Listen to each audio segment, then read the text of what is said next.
Hi students, in this video you will have a chance to study the third lesson, The Ganga, written by Pandit Jawaharlal Nehru. You know that this lesson is a very important lesson for your board exam. So try to understand the whole lesson properly. You know that Pandit Jawaharlal Nehru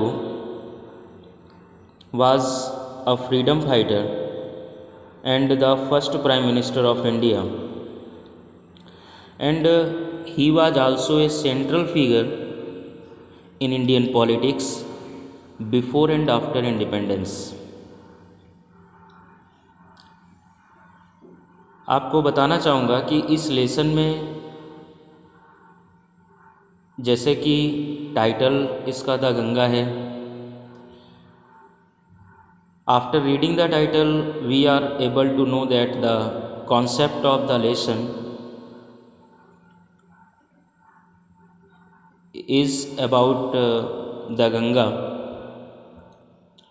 The theme of the whole lesson rotates about the Ganga, which is one of the holiest rivers of our country.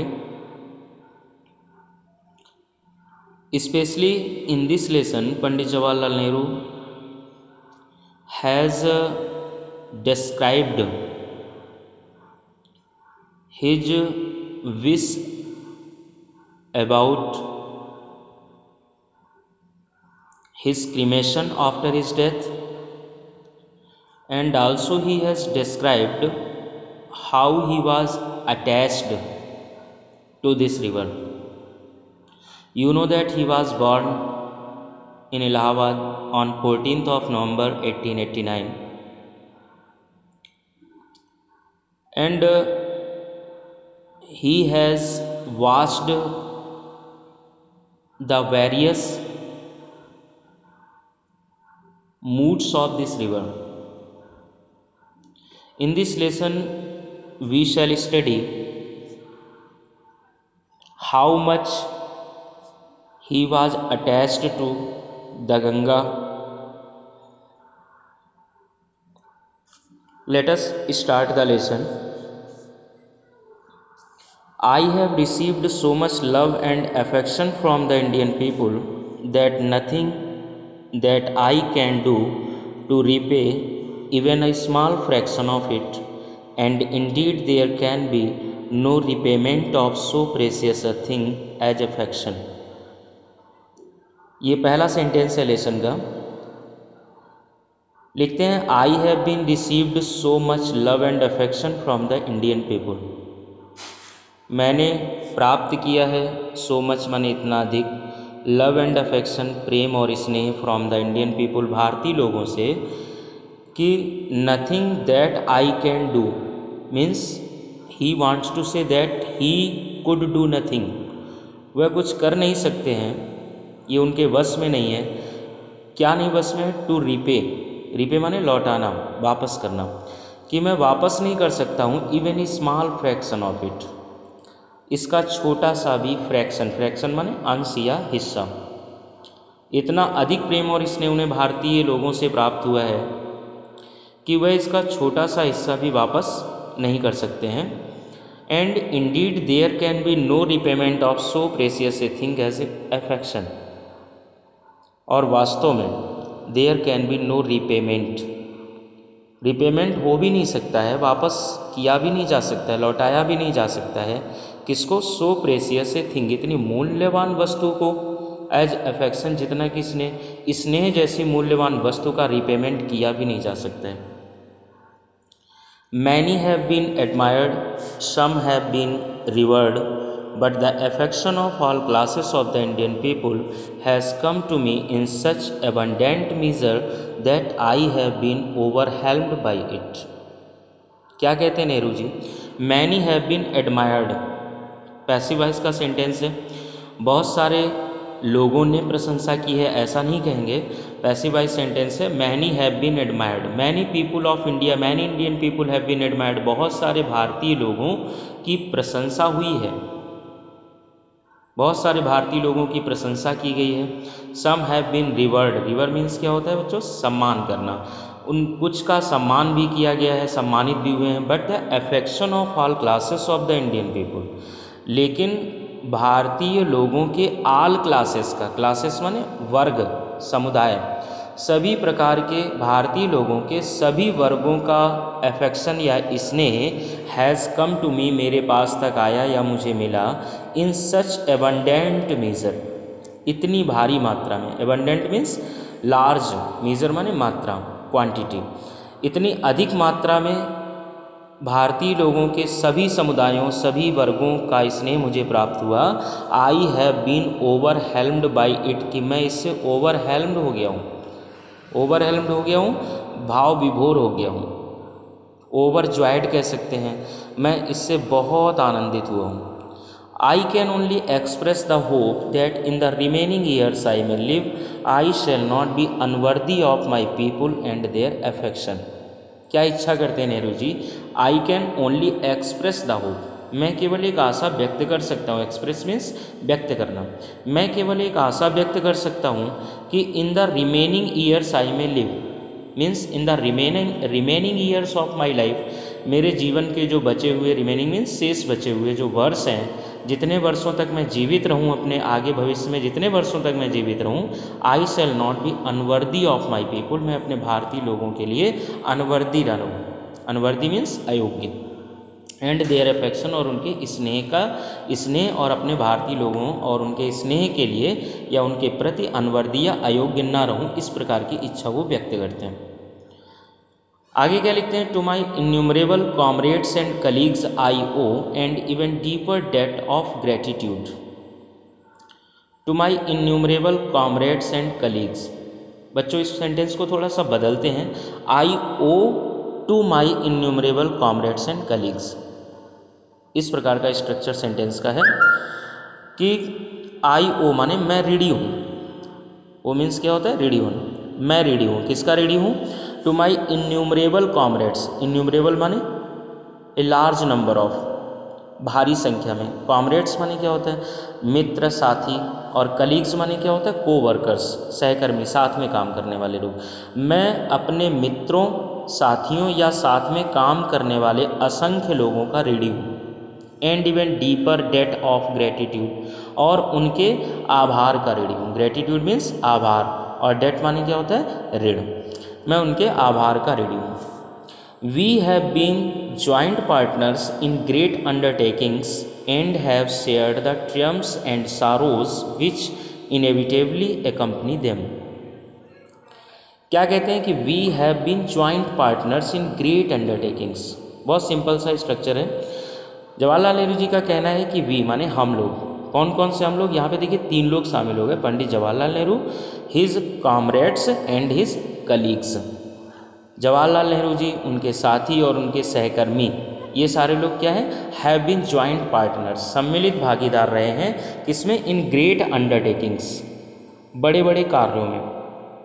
And have shared, और share किया है, एक दूसरे के हिस्सेदारी की है, किसमें? द ट्रियम्फ्स एंड सारोज, ट्रियम्फ्स माने क्या होता है? विजय, सारोज माने क्या होता है? दुख, मतलब जय और पराजय, सुख या दुख, ऐसे भी कह सकते हैं। विच इनएविटेबली एकम्पनी देम, जो उनके साथ में ही हुआ है। इनएविटेबली माने स्पष्ट रूप से, जो भी विजय, पराजय, सुख, दुख जो भी रहा है, इस सब में हम लोग एक दूसरे के भागीदार रहे हैं। लिखते हैं, when I die I should like my body to be cremated. लिखते हैं कि व्हेन आई डाई, जब मेरी मृत्यु हो, this is the desire of Pandit Jawaharlal Nehru, ये उनकी इच्छा है, पंडित जवाहरलाल नेहरू जी की ये इच्छा है, एक प्रकार से कामना भी कह सकते हैं कि I should like my body to be cremated, मैं चाहूँगा कि मेरी बॉडी को क्रीमेट किया जाए। क्रीमेट करना माने क्या होता है? दाह संस्कार करना।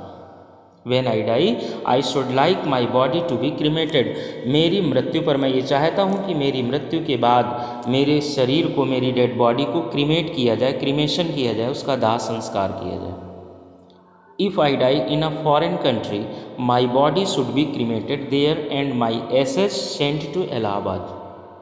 If I die in a foreign country, यदि मेरी मृत्यु किसी दूसरे देश में होती है, विदेश में होती है, my body should be cremated there, मेरी बॉडी को, मेरी डेड बॉडी को, मेरे मृत शरीर को शुड बी क्रीमेटेड देयर, वहीं पर क्रीमेट कर दिया जाए, वहीं पर उसका दाह संस्कार कर दिया जाए, उसी देश में, जिस देश में मेरी मृत्यु, यदि मेरी मृत्यु विदेश में होती है तो वहीं विदेश में ही, उसी देश में मेरे शरीर का, मेरे मृत शरीर का दाह संस्कार कर दिया जाए। And my ashes sent to Allahabad, और मेरा जो एसेज है, एसेज होगा मीन्स अस्थि शेष, जो मेरी अस्थियों का शेष बचा हुआ भाग, जो राख होगी, एसेज माने राख भी होता है, डेड बॉडी को जलाने के बाद में जो अवशेष बचता है उसके लिए एसेज वर्ड यूज़ किया गया है। मेरी उस एसेज को सेंट टू इलाहाबाद, क्या किया जाए, ashes should be sent to Allahabad, मेरी उस अस्थि अवशेष को इलाहाबाद भेज दिया जाए। A small handful of these ashes should be thrown in the Ganga and the major portion of them disposed of in the manner indicated below. क्या लिखते हैं, a small handful of these ashes, इन एक मुट्ठी अस्थियाँ, a small handful of these ashes, इन अस्थियों का एक मुट्ठी हिस्सा should be thrown in the Ganga, Ganga में प्रवाहित कर दिया जाए। In this paragraph, in this passage, Pandit Nehru describes his ways about his dead body, उनके मृत शरीर का डिस्पोजल किस प्रकार से किया जाए, उसका समापन किस प्रकार से किया जाए, इसके बारे में लिखा हुआ है। A small handful of this ashes sent should be thrown in the Ganga, एक मुट्ठी अस्थियों का जो छोटा सा हिस्सा, एक मुट्ठी अस्थियां हैं, वो गंगा में प्रवाहित कर दी जाए। एंड द मेजर पोर्शन, और जो बड़ा भाग, मेजर मीन्स बड़ा हिस्सा जो बचेगा, उनको क्या करना है, disposed of in the manner indicated below, निम्न प्रकार से निर्देशित किए गए तरीके से उनको डिस्पोज किया जाए, उनको समाप्त किया जाए। No part of this ashes should be retained और प्रिजर्व्ड, इन अस्थियों का कोई भी हिस्सा, no part of this ashes, इन अस्थि अवशेष का, इन अस्थियों का या इस राख का कोई भी हिस्सा शुड बी रिटेन्ड, सुरक्षित न रखा जाए। नो स्टार्टिंग में लिखा हुआ है, नो को वहाँ से हटा करके आप शुड नॉट भी कर सकते हैं कि any part of these ashes should not be retained और प्रिजर्व्ड। रिटेन माने क्या होता है, रिटेन माने होता है सुरक्षित रखना, प्रिजर्व माने प्रिजर्व का मतलब संभाल कर रखना। इन अस्थियों का कोई भी हिस्सा ना तो सुरक्षित रखा जाए, शेष बचा कर रखा जाए, और ना संभाल कर रखा जाए। आगे क्या लिखते हैं, my desire to have a handful of my ashes thrown in the Ganga at Allahabad has no religious significance so far as I am concerned. So far as I am concerned, पहले इसको देख लेते हैं। So far as I am concerned, so far as का अर्थ क्या होता है, जहाँ तक, आई एम कंसर्न्ड मेरा संबंध है, आई एम रिलेटेड, जहाँ तक मेरा संबंध है। क्या वो कहते हैं कि माई डिज़ायर, मेरी इच्छा, to have a handful of my ashes, मेरी एक मुट्ठी अस्थियों को लेकर जो मेरी इच्छा है, कैसी, thrown in the Ganga, Ganga में फेंके जाने की, प्रवाहित किए जाने की, एट इलाहाबाद, इलाहाबाद में, हैज़ नो रिलीजियस सिग्निफिकेंस, मेरी इस इच्छा का कोई धार्मिक महत्व नहीं है। रिलीजियस माने धार्मिक और सिग्निफिकेंस माने महत्व, रीजन, कारण।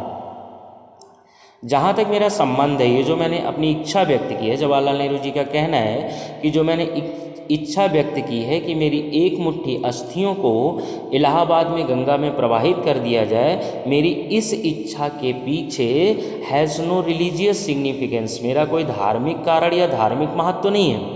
लिखा हुआ है आगे, I have no religious sentiment in the matter, इस मामले में मेरी कोई धार्मिक सेंटिमेंट अर्थात भावना, इस मामले में मेरी कोई धार्मिक भावना नहीं है। ऐसा मैंने इसलिए नहीं कहा है because the Ganga is a holy river, Ganga एक पवित्र नदी है, गंगा एक देव नदी है, इसलिए मैंने ऐसा नहीं कहा हुआ है कि मेरी एक मुट्ठी अस्थियों को गंगा में प्रवाहित कर दिया जाए। फिर वाट में भी द रीज़न, क्या कारण हो सकता है, आगे स्पष्ट किया हुआ है उन्होंने। नेक्स्ट स्लाइड में देखते हैं कि I have been attached to the Ganga and the Jamuna rivers in Allahabad ever since my childhood. And as I have grown older this attachment has also grown. ये कारण बताया। रिलीजियस सिग्निफिकेंस नहीं है, धार्मिक कारण नहीं है, इसका धार्मिक महत्व तो नहीं है। मैं ऐसा इसलिए, उन्होंने कहा कि मैं ऐसा इसलिए नहीं कह रहा हूँ कि गंगा एक पवित्र नदी है, गंगा एक धार्मिक नदी है, देव नदी है, दैवीय नदी है, ऐसा कोई कारण नहीं है। फिर what is the reason after his wish, उनकी इच्छा का कारण क्या है? I have been attached to the Ganga and the Jamuna rivers in Allahabad. मैं इलाहाबाद में गंगा और यमुना नदियों से अटैच रहा हूँ, जुड़ाव रहा है मेरा इन नदियों से इलाहाबाद में। कब से? इवर सिंस माई चाइल्डहुड, बचपन से ही। इवर सिंस माई चाइल्डहुड, बचपन से ही मैं इन नदियों से इलाहाबाद में जुड़ा रहा हूँ। As I have grown older, और जैसे जैसे मैं बड़ा हुआ, ग्रो ओल्ड मीन्स क्या होता है? बड़े होना। जैसे जैसे मेरी उम्र बढ़ी, जैसे जैसे मैं बड़ा हुआ, this attachment has also grown, तो मेरा ये जो अटैचमेंट था, मेरा जो ये जुड़ाव था इन नदियों के प्रति, हैज़ आल्सो ग्रोन, ये भी बढ़ता गया। लिखते हैं कि I have watched their varying moods as the seasons changed and have often thought of the history, myth and tradition and song and story that have become attached to them through the long ages, become part of their flowing waters। Long sentence है, थोड़ा ध्यान से देखिएगा बच्चों। लिखते हैं कि I have watched their varying moods, VARYING, varying लिखा हुआ है, इसको वेरी मत समझिएगा, ध्यान से देखिए, वेरिंग लिखा हुआ है। वेरी माने क्या होता है? वेरी माने होता है विभिन्न होना, अलग होना, अलग अलग प्रकार का होना, इसी से वर्ड बनता है वैरायटी। है क्या लिखा हुआ है? आई हैव वॉच्ड, मैंने देखा है, देयर, उनके, वेरिंग, अलग अलग विभिन्न प्रकार के, मूड्स माने रूपों को, दशाओं को। देयर कौन है? The Ganga and the Jamuna rivers. क्या लिखते हैं पंडित जी कि I have watched their varying moods. Pandit Jawaharlal Nehru says that he has watched the varying, the different situations, the different conditions of the Ganga and the Jamuna rivers. कब? एज द सीजन्स चेंज्ड, जैसे जैसे ऋतुएं बदली, ऋतुओं के बदलने पर उनका मूड या उन नदियों की स्थिति या उनका शीन या उनकी दशा जो बदल जाती है, मैंने उस बदली हुई दशाओं को देखा हुआ है, अलग अलग दशाओं को, ऋतुओं के बदलने के साथ साथ उनके अलग अलग रूपों को मैंने देखा है। एंड हैव ऑफन थॉट, लिखते हैं आई हैव ऑफन थॉट, मैंने अक्सर विचार किया है किस बारे में? ऑफ द हिस्ट्री, इतिहास के बारे में, माइथ, पौराणिकता के बारे में, पौराणिक कथाओं के बारे में, एंड ट्रेडिशन, और परंपरा के बारे में, एंड सॉन्ग, और गीतों के बारे में, एंड स्टोरी, कहानी के बारे में। कौन सी? That have become attached to them, जो उनसे जुड़ी रही हैं, जो इतिहास इन नदियों से जुड़ा है, जो पौराणिक कथाएं इन नदियों से जुड़ी हैं, जो परंपराएं इन नदियों से जुड़ी हुई हैं, जो गीत इन नदियों से जुड़े हुए हैं, जो कहानियाँ इन नदियों से जुड़ी हुई हैं, मैंने इनके बारे में विचार किया, अक्सर इनके बारे में सोचा हुआ है। एक बार फिर से देख लेते हैं कि लिखते हैं कि I have often thought of the history, myth and tradition and song and story that have become attached to them. इन नदियों से जो इतिहास, पौराणिक कथाएं, परंपराएं, गीत, कहानियाँ जुड़ी रही हैं, इनके बारे में मैंने अक्सर विचार किया हुआ है। थ्रू द लॉन्ग एजेस, और कब से जुड़ी हुई हैं? युगों युगों से। Become part of their flowing waters, और उनके बहते हुए पानी, पानी नहीं होगा, वाटर्स लिखा हुआ है, वाटर्स मीन्स होता है धाराएं, और इन बहती हुई धाराओं का हिस्सा रही हैं ये कहानियाँ, ये इतिहास, ये पौराणिक कथाएं। लिखा है the Ganga specially is the river of India, beloved of her people, around which are intertwined her racial memories, her hopes and fears, her songs of triumph, her victories and her defeats. बहुत important passage है बच्चों ये। लिखा है the Ganga specially is the river of India. बहुत important question भी एक पूछा जाता है एग्जाम्स में, अक्सर पूछा जाता है, बहुत इंपॉर्टेंट क्वेश्चन है। क्या पूछा जाता है? Why does Pandit Nehru call the Ganga the river of India? Pandit Nehru Ganga को भारत की नदी क्यों कहते हैं? इस पैसेज को ध्यान से पढ़ेंगे and I hope that you will know the answer automatically. इसको अगर ध्यान से पढ़ेंगे तो आपको स्वयं ही आंसर पता चल जाएगा इस प्रश्न का। क्या लिखते हैं? The Ganga specially is the river of India. ये तो एक स्टेटमेंट है, एक उन्होंने अपना कथन कहा हुआ है कि गंगा विशेष रूप से भारत की नदी है। क्यों? पहला पॉइंट लिखा है beloved of her people, means beloved माने क्या होता है? डियर, प्रिय। The Ganga is very dear to the people of India, भारतीय लोगों को बहुत प्रिय है, भारतीय लोगों की प्रिय ये भारत की नदी है, भारतीय नदी है। राउंड विच, इस हिस्से को थोड़ा ध्यान से देखिएगा, राउंड विच आर इंटरवाइंड, जिसके चारों, इस नदी के लिए लिखा हुआ है कि इस गंगा नदी के चारों आर इंटरवाइंड माने जुड़ी हुई हैं, गुथी हुई हैं, क्या? हर रेशियल मेमोरीज, उसकी व्यक्तिगत यादें। किसकी? हर किसके लिए लिखा हुआ है? इंडिया के लिए लिखा हुआ है। इंडिया की अपनी व्यक्तिगत यादें इस नदी से जुड़ी हुई हैं। हर होप्स, ये हर मातृभूमि के लिए हर यूज़ किया गया है देश के, क्योंकि मातृभूमि मानते हैं, सो फेमिनिन जेंडर प्रोनाउन यूज़ किया गया है। लिखा हुआ है हर होप्स एंड फियर्स, भारत की आशाएं और भारत के भय इस नदी से जुड़े हुए हैं। हर सॉन्ग्स ऑफ ट्रियम्फ, विजय के गीत जुड़े हुए हैं। ट्रियम्फ मीन्स क्या होता है? विक्ट्री, विजय के गीत इस नदी से जुड़े हुए हैं। हर विक्ट्रीज, भारत की विजय इस नदी से जुड़ी हुई हैं। एंड हर डिफीट्स, और भारत की पराजय इस नदी से जुड़ी हुई हैं। This is the reason that Pandit Jawaharlal Nehru says that the Ganga is the river of India, Ganga Bharat की नदी है। पंडित जवाहरलाल नेहरू क्यों कहते हैं? पहला पॉइंट तो ये है because this river is beloved to the Indian people, ये नदी भारतीय लोगों को प्रिय है। और दूसरा क्या लिखा है? Round which are intertwined racial memories, इस नदी के चारों भारत की व्यक्तिगत यादें, भारत की अपनी जातीय यादें, भारत की आशाएं, भारत के भय, भारत की विजय के गीत, उसकी विजय और उसकी पराजय इस नदी से जुड़ी हुई हैं। आगे लिखते हैं she has been a symbol of India's is long culture and civilisation, ever changing, ever flowing, and yet ever the same Ganga. बहुत सुंदर सा सेंटेंस लिखा है। क्या लिखा है? She has been a symbol of India's is long culture and civilisation. वह has been माने रही है, सी लिखा हुआ है गंगा के लिए। प्रोनाउंस को बच्चों बहुत ध्यान देना है कि कौन सा प्रोनाउन किसके लिए यूज़ किया गया। शी गंगा के लिए यूज़ हुआ है, she has been a symbol, ये गंगा एक प्रतीक रही है किसकी?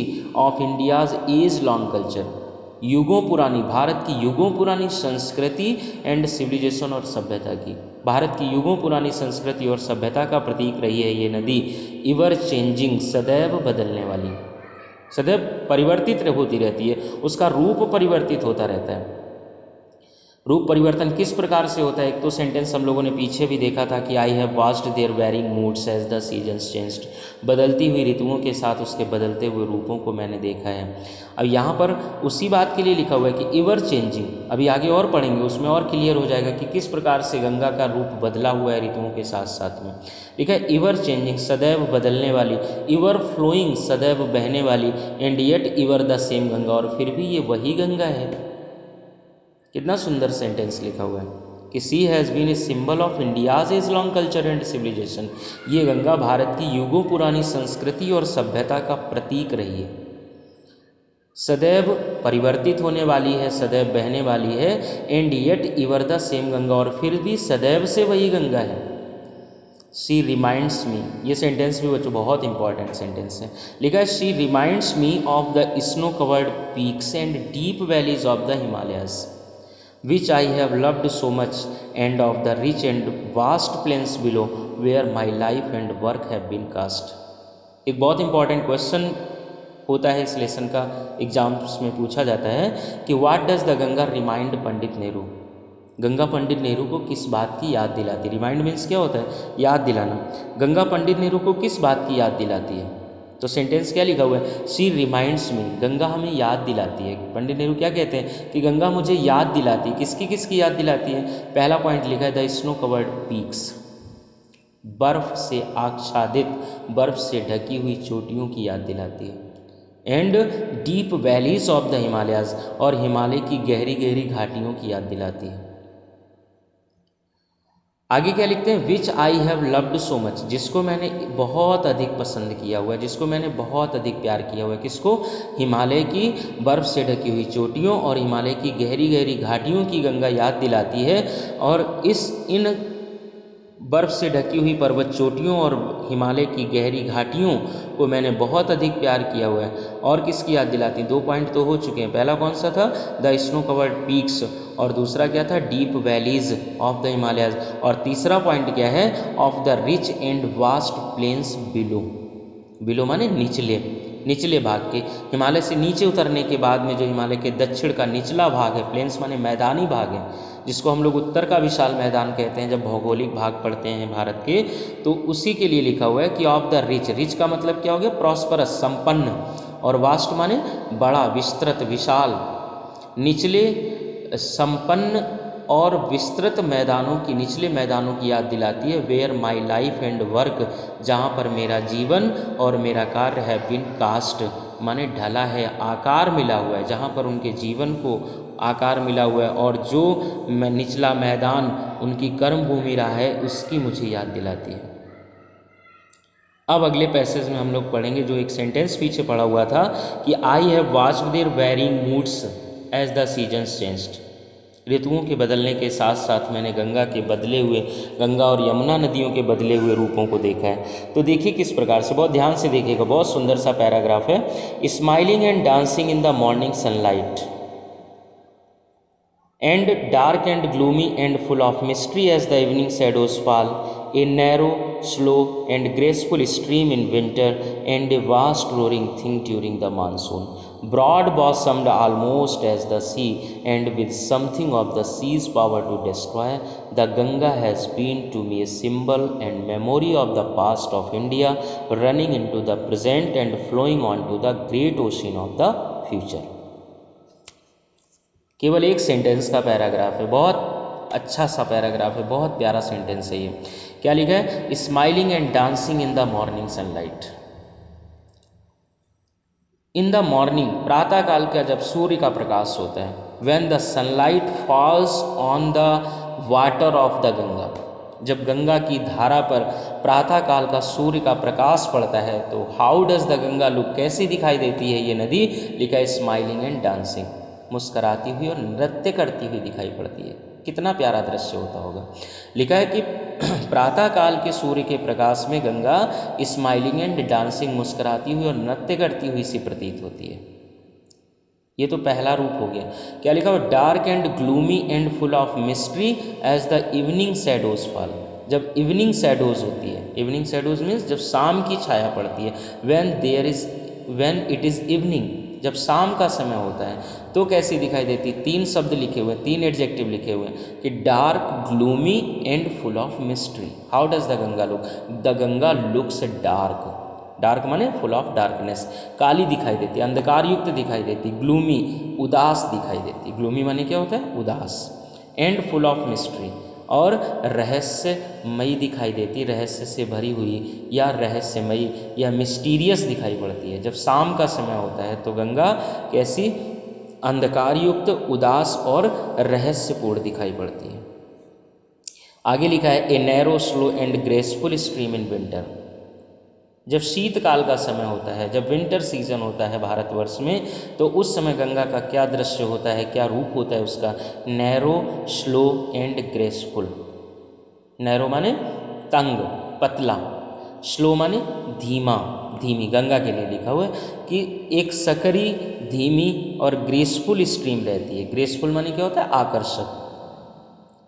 सर्दी का जब समय होता है, शीतकाल का जब समय होता है, in winter season, the Ganga looks as a narrow, slow and graceful stream, Ganga एक सकरी, धीमी और आकर्षक धारा के रूप में दिखाई पड़ती है। ये थर्ड फॉर्म था उसका, तीसरा रूप था ये उसका। आगे क्या लिखते हैं? And vast roaring thing during the monsoon, बहुत डरावना रूप है। ड्यूरिंग द मानसून, मानसून के दौरान, monsoon means the rainy season, during the rainy season, when it is the rainy season of India, जब भारत का वर्षा काल होता है, जब भारत में मानसून का समय होता है, जब वर्षा ऋतु होती है, उस समय वास्ट रोरिंग थिंग, वास्ट बने विशाल काय, रोरिंग थिंग दहाड़ने वाली वस्तु, गर्जना करने वाली वस्तु होती है। Broad bosomed almost as the सी, लगभग समुद्र जैसी, ब्रॉड बॉसम्ड चौड़ी धारा वाली, ब्रॉड बॉसम्ड, समुद्र के समान चौड़ी धारा वाली होती है। And with something of the sea's power to destroy, और विनाश करने के लिए समुद्र जैसी शक्ति को धारण करने वाली प्रतीत होती है। ये उसके मानसून के समय का रूप है। तो 4 रूप हमने देखे हैं, कौन कौन से एक बार फिर से देख लेते हैं। Smiling and dancing in the morning sunlight, dark and gloomy and full of mystery as the evening shadows fall. Third कौन सा, a narrow slow and graceful stream in winter. और चौथा कौन सा है, vast roaring thing during the monsoon, broad bosomed almost as the sea, and with something of the sea's power to destroy. ये 4 रूप लिखे हुए हैं। लिखा है, the Ganga has been to me a symbol and memory of the past of India. Ganga has been to me, Ganga मेरे लिए रही है ए सिंबल, एक प्रतीक, एंड ए मेमोरी, और एक स्मृति, किसकी, of the past of India, Bharat के अतीत की, भारत के भूतकाल की। रनिंग इनटू द प्रेजेंट, जो वर्तमान काल में दौड़ती है, बहती है। Flowing on to the great ocean of the future, और भविष्य के महासागर में बहकर चली जाती है। आगे लिखते हैं, and though I have discarded much of past tradition and custom, and am anxious that India should rid herself of all shackles that bind and constrain her and divide her people and suppress vast numbers of them and prevent the free development of the body and the spirit, though I seek all this, yet I do not wish to cut myself off from that past completely. बड़ा sentence है, थोड़ा सा long sentence है, but easy है, simple है। और एक important question होता है, what does Pandit Nehru want India to rid herself of, इस प्रकार का एक क्वेश्चन होता है, तो उसका आंसर इसी सेंटेंस में है। क्या लिखा हुआ है, and though I have discarded much of past tradition and custom. Discard होने क्या होता है, त्यागना, गिव अप। यद्यपि मैंने त्याग दिया है, छोड़ दिया है, परित्याग कर दिया है, much of past tradition and custom, अधिकांश परंपराओं और प्रथाओं का, अतीत की अधिकांश परंपराओं और प्रथाओं का मैंने परित्याग कर दिया है। एंड एम एंक्सस, और मैं इस बात को लेकर के आतुर हूँ, इस बात को लेकर के मैं बहुत ही चिंतित हूँ कि India should rid herself of all shackles, कि भारत को, आप जानते हैं गेट रीड ऑफ माने क्या होता है, छुटकारा पाना। India should rid herself of, Bharat को, भारतवर्ष को छुटकारा पा लेना चाहिए, किससे, आल शेकल्स, शेकल्स माने जंजीरें, बॉन्डेजेस, बंधन, भारत को उन समस्त बंधनों से छुटकारा पा लेना चाहिए। कौन से बंधन, that bind and constrain her and divide her people, यहाँ पर हर 2 बार लिखा हुआ है और ये भारत के लिए लिखा हुआ है। जो बंधन बाइंड, बांधते हैं, एंड कंस्ट्रेन, और नियंत्रित करते हैं भारत को, एंड डिवाइड हर पीपुल, और भारतीय लोगों का डिवीज़न करते हैं, भारतीय लोगों का विभाजन करते हैं। And suppress vast numbers of them, और भारी संख्या में उन लोगों का सप्रेस करते हैं, माने दमन करते हैं। एंड प्रिवेंट, और रोकते हैं, बंधन क्या करते हैं, बंधन रोकते हैं, किसको, the free development of the body and the spirit, भारतीय लोगों के शरीर और आत्मा के फ्री डेवलपमेंट को रोकते हैं। जो पुरानी परंपराएं हैं, जो पुरानी प्रथाएं हैं, जो पुरानी रूढ़ियाँ या रीति रिवाज हैं, ये क्या करते हैं, ये यहाँ के लोगों, भारत को और भारतीय लोगों को बांधते हैं, नियंत्रित करते हैं, आगे बढ़ने से रोकते हैं, उन्नति करने से रोकते हैं, असंख्य लोगों को का दमन करते हैं। And prevent the free development of the body and the spirit, और भारतीय लोगों के शरीर और आत्मा के स्वतंत्र विकास को प्रिवेंट करते हैं, रोकते हैं। ऐसे बंधन है। दो I seek all this, seek माने क्या होता है, तलाश करना। यद्यपि मैं ये सब चाहता हूँ, मैं ये इन सब की तलाश करता हूँ, कि मैं ये सब इच्छा करता हूँ कि इन बंधनों का परित्याग कर दिया जाना चाहिए, इन बंधनों से भारत को छुटकारा पा लेना चाहिए। Yet I do not wish to cut myself off from that past completely, लेकिन फिर भी आई डू नॉट विश, मैं ये इच्छा नहीं करता हूँ, to cut myself off, अपने आप को अलग करने की, फ्रॉम दैट पास्ट, उस अतीत से, कम्प्लीटली माने पूरी तरह से, फिर भी मैं ये इच्छा नहीं करता हूँ कि मैं उस अतीत से अपने आप को पूरी तरह से अलग कर लूँ। केवल मैं क्या चाहता हूँ कि मैं केवल उन बंधनों से छुटकारा पाना चाहता हूँ, मैं ये चाहता हूँ कि भारत केवल उन बंधनों से छुटकारा पा ले, अतीत के वो बंधन, अतीत की वो परंपराएं, प्रथाएं, रीति रिवाज, रूढ़ियाँ जो भारत के उन्नति में बाधा पैदा करती हैं, जो भारत की उन्नति में बाधक बनती हैं। मैं पूरी तरह से अपने आप को उस अतीत से अलग नहीं करना चाहता हूँ। क्यों? क्योंकि लिखा है I am proud of that great inheritance that has been and is ours and am conscious that I too like all of us am a link in the unbroken chain which goes back to the dawn of history in the immemorial past of India.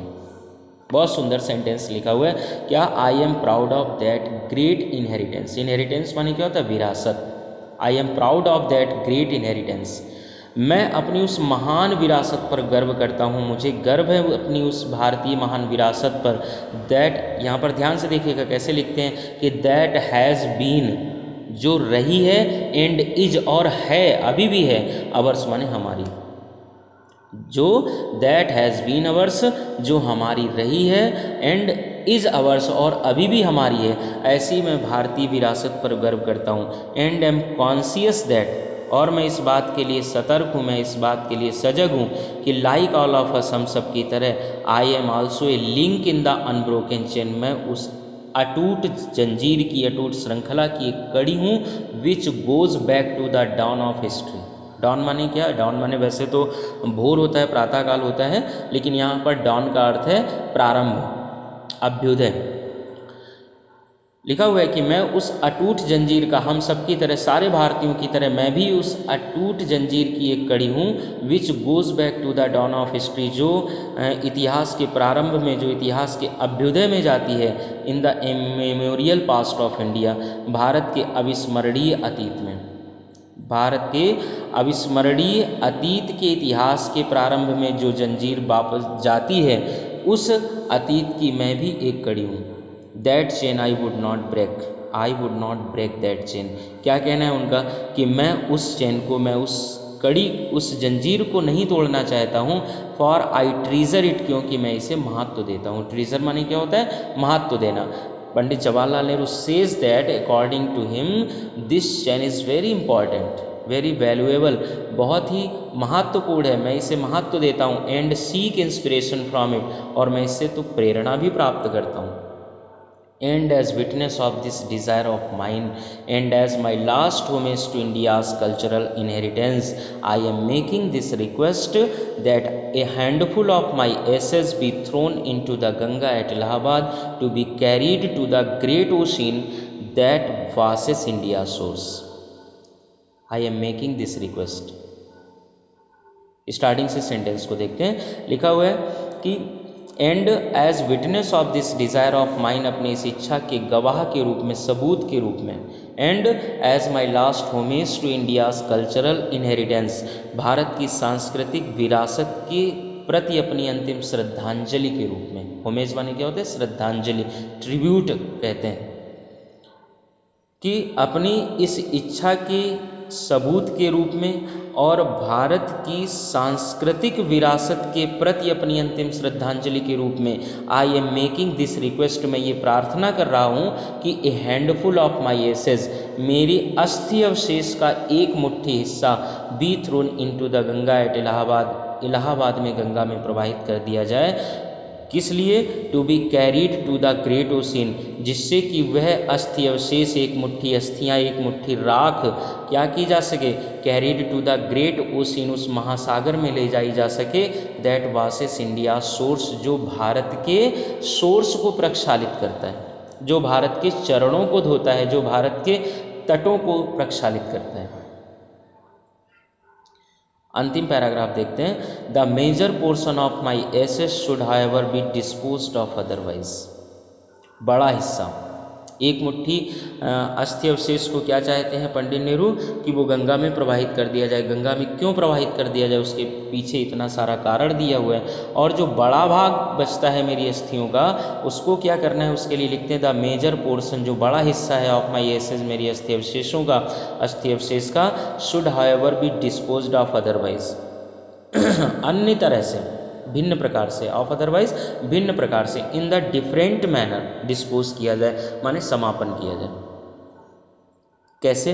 I want these to be carried high up into the air in an aeroplane. बहुत ध्यान से देखिएगा sentence, I want मैं ये चाहता हूँ, these कि इनको, किसको? दीज एसेज इन अस्थियों को, टू बी कैरीड ले जाया जाए, कहाँ पर? High up into the air, ऊपर ऊंचाई पर हवा में, कैसे? इन एन एरोप्लेन एक वायुयान के द्वारा, एंड स्कैटर्ड और बिखेर दिया जाए, फ्रॉम दैट हाइट उस ऊंचाई से, कहाँ पर? ओवर द फील्ड्स खेतों पर, where the peasants of India dwell जहाँ पर भारत के किसान, पीजेंट्स माने क्या होता है बच्चों? किसान, जहाँ पर भारत के किसान ट्वायल करते हैं। ट्वायल माने क्या होता है? बहुत अधिक परिश्रम करना, पसीना बहाना। जिन खेतों पर भारत के किसान पसीना बहाते हैं, उन खेतों पर इन अस्थियों को एरोप्लेन के की सहायता से, एरोप्लेन के द्वारा इनको ऊंचाई पर ले जाकर उन खेतों पर बिखेर दिया जाए। किस लिए? सो दैट, ताकि, दे माइट मिंगल, वे मिल सकें, किससे? With the dust and soil of India, Bharat की धूल और मिट्टी से, मेरी अस्थियाँ भारत की धूल और मिट्टी से मिल सकें, and become an indistinguishable part of India, और भारत का इनडिस्टिंग्विशेबल पार्ट बन सके। इनडिस्टिंग्विशेबल माने क्या होता है? अभिन्न, पार्ट माने हिस्सा, ताकि वह भारत की धूल और मिट्टी में मिश्रित हो सके। मिंगल माने क्या होता है? मिलना। So that they might mingle with the dust and soil of India, Bharat की धूल और मिट्टी से मेरी अस्थियाँ मिल सकें, और become an indistinguishable part of India, Bharat का अभिन्न अंग बन सकें। एक बार फिर से इस सेंटेंस को देख लेते हैं कि the major portion of my ashes should however be disposed of otherwise, जो बड़ा हिस्सा मेरी अस्थियों का शेष बचेगा, एक मुट्ठी अस्थियों को गंगा में प्रवाहित करने के बाद उसको भिन्न तरीके से डिस्पोज किया जाए। कैसे?